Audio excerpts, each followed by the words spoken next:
ассалому алайкум дӯстон, хуш омадем ба шабакаи мо. Дар навори имрӯза оиди тозатарин ва беҳтарин хабарҳо аз ҷаҳони ММА гап мезанем. чемпиони пешинаи UFC дар ду вазн Конор Макгрегор гуфт ки ӯ барои сеюм муҳориба зидди Дастин Порьеро хеле ҷиддӣ омода шудааст ва гуфт ки чӣ нақша дар вақти муҳориба дорад. Порьеро мурдааст, ин шахс мурдагиай. ӯ аз ма шата мехӯрад ва ӯро аз қафас дар насилка мебаранд. мо дар аввал барои муҳорибаҳои омехта тайёр шудем. пеш аз дуюм муҳорибаи мо 85% барои бокс зидди Мэнни Пакьяо омода шудем ва баъд ин муҳориба пайдо шуд. ин муҳориба барои кори хайр буд, на барои UFC. ма Порьеро барои он интихоб кардам ки ӯ низ чапдаст аст ва маро дилам барои ӯ сӯхт ва ман хостам ки ба ӯ каме кӯмак кунам ва муҳориба ба фоидаи ӯ ба анҷом расид. мағлубият ин як сирри ингредиенти барои муваффақ шудан аст. бо шарофати ин чиз ман маҳз дар ҳамон ҷой будам қарор дорам. ҳар як зарбае ки ман дар ин лагер мезадам ҳамаш марговар буданд. ман ин шахсро мекушам. ин бозӣ мешавад. ман бо ин кӯдаки тарсидагӣ бозӣ мекунам. ӯ бо тарс меҷангад доимо ба монанди ҳамаи рақибони ман, гуфтааст Макгрегор.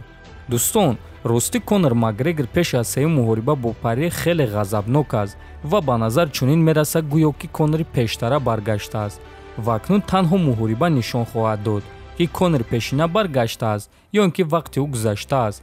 ва ҳамчунин дӯстон ба наздикӣ пресс-конференсияи онҳо баргузор мегардад ва ман фикр мекунам ки ин дафъа пресс-конференсия хеле гарм хоҳад шуд, чунки бадбинии ҷангваро хеле сахт шуда истодааст ва барои ҳамин дӯстон пресс-конференсияи шавқоваро интизор хоҳем шуд.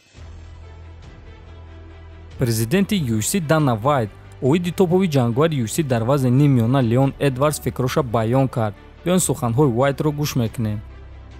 дар як тараф нишастан ва интизор шудан ин кори дуруст нест. ҷангвароне ки дар як тараф нишаста шанси худро интизор мешуданд, ба онҳо ҳар гуна корҳо рух додааст. ин варзиш ба монанди зиндагӣ аст. а дар зиндагӣ ягон кафолат нест. ту бояд кор кунӣ, ҳаракат кунӣ ки дар забони одамон монӣ. ту бояд коре кунӣ ки мухлисо аз мо талаб кунанд ки ба ту муҳорибаи унвонӣ диҳем. ва агар мо нобарориҳои ӯро ба назар гирем, пас ӯ ҳозир бояд хеле сахт фаъол бошад. муҳорибаи ӯ бар зидди Масвидал муҳорибаи хеле шавқовар мешуд. ман бо фикри шумо розиам ва мо кӯшиш мекунем ки ин муҳорибаро ташкил кунем, гуфтааст Вайт. хотиррасон мекунем ки байни Хорхе Масвидал ва Леон Эдвардс чанд сол пеш муноқиша шуда буд ва то ҳол онҳо якдигарро бадбинӣ мекунанд. барои ҳамин ин муҳориба барои мухлисон шавқовар аст ва албатта ки барои худи ҷангварон низ ин муҳориба хеле лозим аст. Масвидал агар ғолиб шавад, пас мағлубиятҳои худро маҳкам мекунад.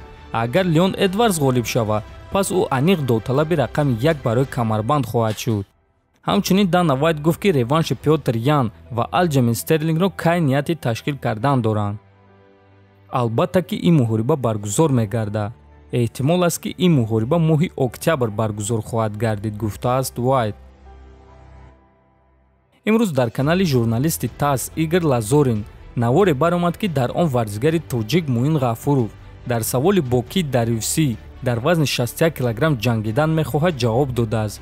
биён суханҳои Муинро гӯш мекунем.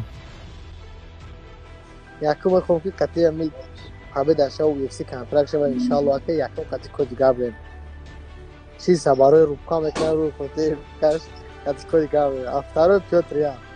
чихеле ки дӯстон фаҳмиден, Муин мегӯяд ки агар бо ӯ ташкилоти UFC шартнома банда, ӯ кӯшиш мекунад ки зидди чемпиони пешинаи UFC дар вазни 61 килограмм Коди Гарбрандт қувваозмоӣ кунад ва дуюм рақибе ки ба варзигари тоҷик шавқовар аст, ин боз як чемпиони пешинаи дигари вазни 61 килограмми UFC Пётр Ян аст.